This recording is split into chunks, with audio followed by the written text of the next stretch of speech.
और सुखबीर सिंह बादल और बैठे हुए नजर आ रहे हैं। विक्रम सिंह मजीठिया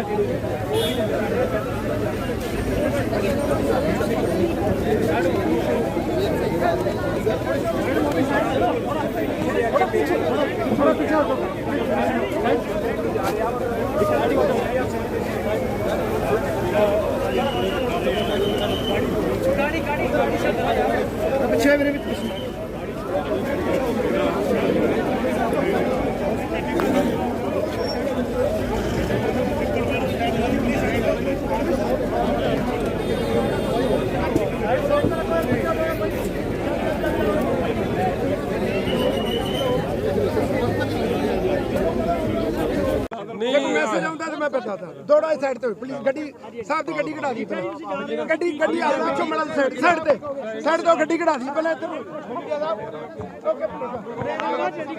थोड़ा साइड ते अगे मेरा ते विरक साहब दा नुकसान हो गया पिछली बारी। इधर आओ मजीठिया साहब क्या कहेंगे आप कि आज सुखबीर सिंह बादल को फिर से सम्मन किया गया है? इससे पहले कोटपुरा मामले में किया गया था और अब बहबल कला में सम्मन किया गया। ऐसे है श्रोमणी जालैंड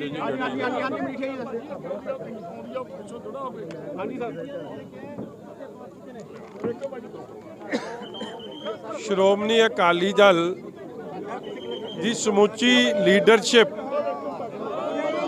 ਇੱਕ ਲਾਅ ਅਬਾਈਡਿੰਗ ਸਾਡੀ ਪਾਰਟੀ ਦੇ ਲੀਡਰ ਨੇ ਸਰਦਾਰ ਸੁਖਬੀਰ ਸਿੰਘ ਜੀ ਬਾਦਲ ਔਰ ਹਮੇਸ਼ਾ ਹੀ ਚਾਹੇ ਉਹ ਕਿਸੇ ਮਸਲੇ 'ਚ ਵੀ ਜਿਹੜਾ ਪੰਜਾਬ ਦੀਆਂ ਜਿਹਦੇ ਨਾਲ law and order the situation ਬਾਰੇ ਹੋਵੇ ਜਾਂ ਪੰਜਾਬ ਦੇ ਲੋਕਾਂ ਦੀ ਭਾਵਨਾ ਜਿਸ ਗੱਲ ਨਾਲ ਜੁੜੀ ਹੋਵੇ ਉਹਦੇ ਤੇ ਫੁੱਲ ਕੋਆਪਰੇਸ਼ਨ ਕਰਨਾ ਹਰੇਕ ਲਾਅ ਅਬਾਈਡਿੰਗ ਸਿਟੀਜ਼ਨ ਦਾ ਫਰਜ਼ ਹੈ। ਮਗਰ ਜਿਹੜੀਆਂ ਇਹ ਇਨਕੁਆਇਰੀਆਂ ਨੇ ਇਹ ਕੇਵਲ ਤੇ ਕੇਵਲ ਜਦੋਂ ਆਪ ਦੀ ਸਰਕਾਰ ਪੰਜਾਬ 'ਚ ਫੇਲ ਹੋ ਗਈ ਆ ਇਹ ਸਿਆਸੀਕਰਨ ਵਾਸਤੇ ਵਰਤੀ ਜਾ ਰਹੀ ਹੈ।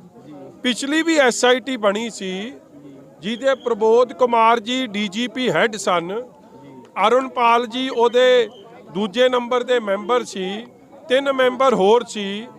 ਆਪਾਂ ਵੇਖਿਆ ਉਹ ਸਾਰੀ SIT ਦੀ ਇਨਕੁਆਇਰੀ ਆਨਰੇਬਲ ਹਾਈ ਕੋਰਟ ਨੇ ਕੁਐਸ਼ ਕੀਤੀ ਔਰ 4 ਮੈਂਬਰ SIT ਦੇ ਸੀਨੀਅਰ ਜਿਹੜਾ 1 ਮੈਂਬਰ ਸੀ ਜਿਹਨੇ ਉਹਦੇ ਵਿੱਚ ਸਿਆਸੀ ਫਾਇਦਾ ਲਿਆ ਉਹ ਸਿਆਸੀ ਫਾਇਦੇ ਕਰਕੇ ਗਲਤ ਇਨਕੁਆਇਰੀ ਕਰਦੇ ਸੀ। ਉਹਨਾਂ ਤੋਂ 4 ਮੈਂਬਰ ਵੀ ਵੱਖ ਹੋਏ ਤੇ ਹਾਈ ਕੋਰਟ ਨੇ ਵੀ ਉਹ ਇਨਕੁਆਇਰੀ ਨੂੰ ਕੁਐਸ਼ ਕੀਤਾ। ਸੋ ਪੋਲਿਟਿਸਾਈਜੇਸ਼ਨ ਆਫ ਇਨਕੁਆਇਰੀ ਗਲਤ ਹੈ ਸਿਆਸੀ ਫਾਇਦੇ ਵਾਸਤੇ। ਔਰ ਜੇ ਹੋਮ ਮਿਨਿਸਟਰ ਨੂੰ ਤੁਸੀਂ ਜ਼ਿੰਮੇਵਾਰ ਠਹਿਰਾਉਂਦੇ ਹੋ ਫਿਰ ਆਪਣਾ ਮੈਨੂੰ ਲੱਗਦਾ ਭਗਵੰਤ ਮਾਨ ਨਹੀਂ ਫਿਰ ਭੱਜ ਸਕਦੇ ਕਿਸੇ ਗੱਲ ਤੋਂ। ਫਿਰ ਸਿੱਧੂ ਮੂਸੇ ਵਾਲੇ ਕੇਸ ਲਈ ਭਗਵੰਤ ਮਾਨ ਜ਼ਿੰਮੇਵਾਰ ਹੈ। ਪਟਿਆਲੇ 'ਚ ਜੋ ਉੱਥੇ ਇਨਸੀਡੈਂਟਸ ਹੋਏ ਵਾਇਲੈਂਸ ਹੋਈ ਕਾਲੀ ਦੇਵੀ ਮੰਦਿਰ 'ਤੇ ਉਹਦੇ ਵਾਸਤੇ ਵੀ ਭਗਵੰਤ ਮਾਨ ਰਿਸਪੌਂਸਿਬਲ ਹੈ। ਜੋ ਰੋਜ਼ ਘਟਨਾਵਾਂ ਵਾਪਰ ਰਹੀਆਂ ਨੇ ਜੇ ਇਹੀ ਮਾਪਦੰਡ ਅਪਣਾਏ ਜਾਣੇ ਆ ਫਿਰ Bhagwant Mann is equally responsible. ਔਰ ਇਸ ਤਰ੍ਹਾਂ ਫਿਰ ਜੋ ਕੇਵਲ ਤੇ ਕੇਵਲ ਲੋਕਾਂ ਨੂੰ ਅਸਲ ਮੁੱਦਿਆਂ ਤੋਂ ਭਟਕਾ ਕੇ ਆਪਣੀ ਫੇਲੀਅਰਸ ਲਿਖਾਉਣ ਦੀ ਗੱਲ ਹੈ ਔਰ ਕੁਝ ਨਹੀਂ। ਮਜੀਠੀਆ ਸਾਹਿਬ ਕਿਸ ਤਰ੍ਹਾਂ ਦਾ ਸਿਆਸੀ ਫਾਇਦਾ ਲੈਣਾ ਚਾਹੁੰਦੇ? ਲੱਗਦਾ ਕਿ ਕੋਈ ਜਿਹੜੇ ਮੁੱਦੇ ਭੜਕਾਉਣ ਦੀ ਕੋਸ਼ਿਸ਼ ਕਰ ਰਹੇ ਜਿਹੜੇ ਮੇਰਾ ਵੀਰ ਇੱਕ ਗੱਲ ਬੜੀ ਸਪਸ਼ਟ ਹੈ ਬਹਿਬਲ ਕਲਾਂ ਇੱਕ ਗੱਲ ਸਮਝੋ ਪਲੀਜ਼। ਦੇਖੋ ਹੋਮ ਮਿਨਿਸਟਰ ਦਾ ਕੀ ਰੋਲ ਹੋ ਸਕਦਾ? ਹੋਮ ਮਿਨਿਸਟਰ ਤਾਂ ਸੀ ਨਹੀਂ ਉਸ ਵੇਲੇ, ਸ਼ਾਇਦ ਕੰਟਰੀ 'ਚ ਹੀ ਨਹੀਂ ਸੀ।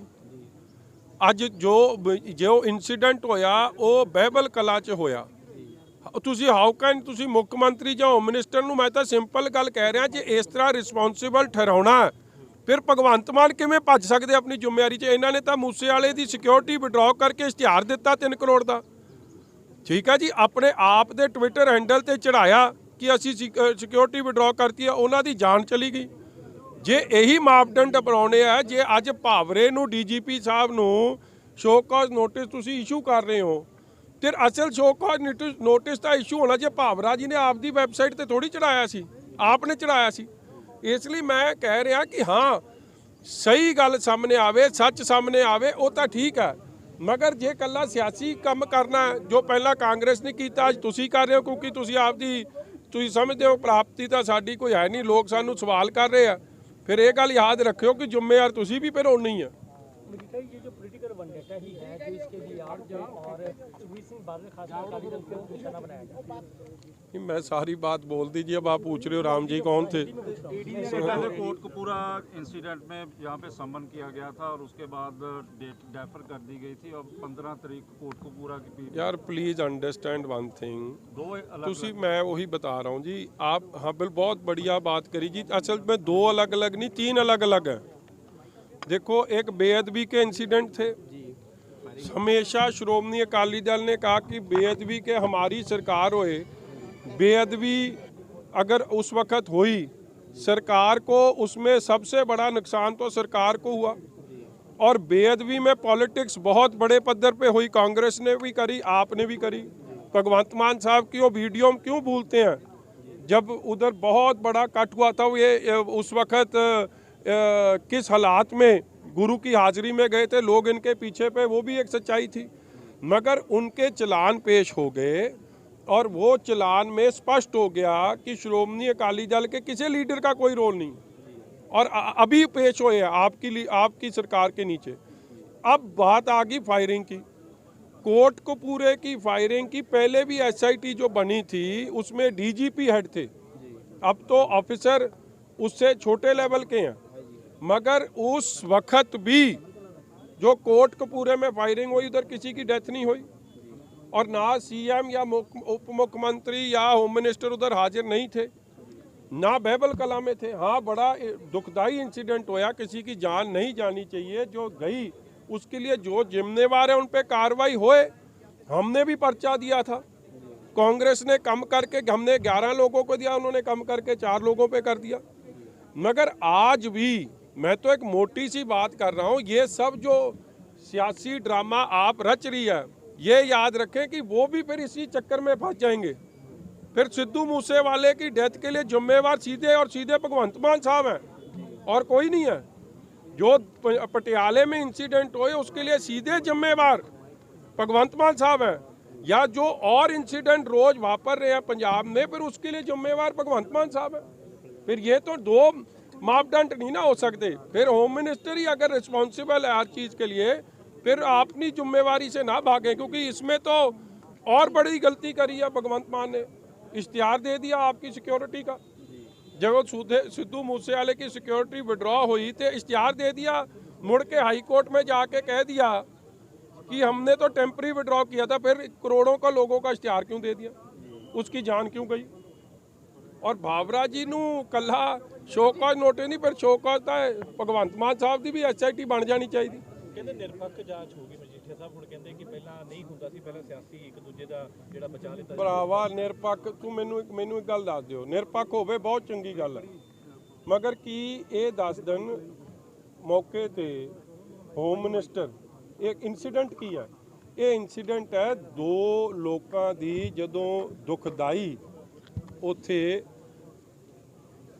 ਡੈਥ ਹੋਈ, ਕੀ ਉੱਥੇ ਮੌਕੇ ਤੇ चीफ मिनिस्टर या होम मिनिस्टर प्रेजेंट दसो मैंने नहीं सी ना। फिर एक ये फायरिंग इंसीडेंट ਉਹਦੇ ਲਈ ਪੁਲਿਸ ਦੀ ਇਨਕੁਆਇਰੀ ਹੋਵੇ, ਜੋ ਪੁਲਿਸ ਦੇ ਮੁਲਾਜ਼ਮ ਉੱਥੇ ਜ਼ਿੰਮੇਵਾਰ ਸੀ ਜਾਂ ਜੋ ਵੀ ਉੱਥੇ ਸੀ ਉਹਦੀ ਹੋਵੇ, ਉਹ ਠੀਕ ਹੈ। ਮਗਰ ਜੇ ਇਹੀ ਬੇਸਿਸ ਤੁਸੀਂ ਲੈਣਾ ਹੈ, ਫਿਰ ਸਿੱਧੂ ਮੂਸੇਵਾਲੇ ਦੇ ਕੇਸ 'ਚ ਭਗਵੰਤ ਮਾਨ ਦੀ ਵੀ ਇਨਕੁਆਇਰੀ ਹੋਣੀ ਚਾਹੀਦੀ। ਸਵਾਲ ਜਦੋਂ ਮੰਤਰੀ ਨੂੰ ਕੀਤੇ ਗਏ ਤੇ ਉਹ ਕਹਿੰਦੇ ਕਿ ਮੰਤਰੀ ਨੂੰ ਸਭ ਕੁਝ ਪਤਾ ਹੁੰਦਾ, ਮੈਨੂੰ ਇਹ ਚੀਜ਼ ਦਾ ਪਤਾ। ਫਿਰ ਸਿੱਧੂ ਮੂਸੇਵਾਲੇ ਦਾ ਵੀ ਪਤਾ ਹੈ ਨਾ। ਫਿਰ ਇਹੀ ਤਾਂ ਮੈਂ ਤੁਹਾਨੂੰ ਕਹਿ ਰਿਹਾ ਬ੍ਰਦਰ, ਤੁਸੀਂ ਬਾਰ-ਬਾਰ ਉਹ ਗੱਲ ਕਰੀ ਜਾਂਦੇ ਹੋ। ਜੇ ਇਹ ਸੱਚਾਈ ਹੈ, ਜੇ ਮੈਂ ਕਿਹੜੇ ਮੰਤਰੀ ਦੀ ਗੱਲ ਕਰ ਲਵਾਂ, ਫਿਰ ਢਾਲੀਵਾਲ ਸਾਹਿਬ ਦੀ ਜੇ ਮੈਂ ਗੱਲ ਸੱਚ ਮੰਨ ਲਾਂ, ਫਿਰ ਮਤਲਬ ਕਿ ਸਿੱਧੂ ਮੂਸੇਵਾਲੇ ਦੇ ਮਰਡਰ ਦਾ ਭਗਵੰਤ ਮਾਨ ਜੀ ਨੂੰ ਪਤਾ ਸੀ ਕਿ ਉਹ ਸਾਜ਼ਿਸ਼ 'ਚ ਸ਼ਾਮਿਲ ਸੀ। ਇਹਦਾ ਢਾਲੀਵਾਲ ਸਾਹਿਬ ਇਹ ਕਹਿ ਰਹੇ, ਕਿਉਂਕਿ ਸਿਕਿਉਰਿਟੀ ਵਿਡਰੋਲ ਕਿਹਨੇ ਕੀਤੀ, ਭਗਵੰਤ ਮਾਨ ਨੇ ਕੀਤੀ, ਬੱਚਾ ਬੱਚਾ ਕਹਿੰਦਾ ਹੈ। ਔਰ ਉਹਨੂੰ ਟਵਿੱਟਰ ਤੇ ਕਿਹਨੇ ਚੜਾਇਆ? ਭਗਵੰਤ ਮਾਨ ਦੀ ਆਪ ਦੀ ਟੀਮ ਨੇ ਚੜਾਇਆ। ਆਪ ਨੇ ਕਲੇਮ ਕੀਤਾ ਕਿ ਅਸੀਂ ਇੰਨੇ 184 ਬੰਦਿਆਂ ਦੀ ਸਿਕਿਉਰਿਟੀ ਵਿਡਰਾਅ ਕਰਤੀ ਹੈ। ਉਸੇ ਕਰਕੇ ਉਹ ਕੇਸ ਹਾਈ ਕੋਰਟ ਗਿਆ ਔਰ ਹਾਈ ਕੋਰਟ ਨੇ ਸਖਤ ਤਾੜਨਾ ਕੀਤੀ। ਇਸ ਕੇਸ 'ਚ ਵੀ ਹਾਈ ਕੋਰਟ ਨੇ ਜਿਹੜੇ ਉਸ ਵੇਲੇ ਦੇ SIT ਹੈੱਡ ਸੀ ਉਹਨਾਂ ਦੀ ਕਿੰਨੀ ਤਾੜਨਾ ਹੋਈ ਆ, ਸਾਰੀ ਇਨਕੁਆਇਰੀ ਕੁਐਸ਼ ਕੀਤੀ ਆ। ਮੁੜ ਕੇ ਉਸਨੇ ਉਸ ਇਨਕੁਆਇਰੀ ਦੇ ਬਦਲੇ ਟਿਕਟ ਲਈ MLA ਬਣ ਗਏ, ਵੀ ਸੱਚਾਈ ਦਾ ਹੈ। ਸੋ ਇਹ ਸੱਚਾਈਆਂ ਲੁਕਾਈਆਂ ਨਹੀਂ ਨਾ ਜਾ ਸਕਦੀ। ਸੱਚ ਦੀ ਜਿੱਤ ਹੋਣੀ ਹੈ। ਮੇਰਾ ਵੀ ਅੱਜ ਹੋ ਜੇ, ਕੱਲ ਹੋ ਜੇ। ਚਾਰ ਮੁੱਖ ਮੰਤਰੀ ਆ ਚੁੱਕੇ ਹਨ, ਹਾਲੇ ਤੱਕ ਵੀ ਇਨਸਾਫ ਇਸ ਮੁੱਦੇ ਦੇ ਵਿੱਚ ਕਿਤੇ ਨਜ਼ਰ ਨਹੀਂ ਆਏਗਾ। ਉਹ ਕਿਉਂਕਿ ਮੁੱਖ ਮੰਤਰੀ ਇਨਸਾਫ ਕਰਨਾ ਹੀ ਨਹੀਂ ਚਾਹ ਰਹੇ। ਮੁੱਖ ਮੰਤਰੀ ਸਿਆਸਤ ਕਰਨਾ ਚਾਹ ਰਹੇ ਆ ਮੌਜੂਦਾ। ਔਰ ਭਾਵੇਂ ਕੈਪਟਨ ਸਾਹਿਬ ਸੀ, ਬਣਿਆ ਕਿ ਉਹਨਾਂ ਦਾ ਪੁੱਛ ਲਓ ਮਗਰੋਂ। Thank you.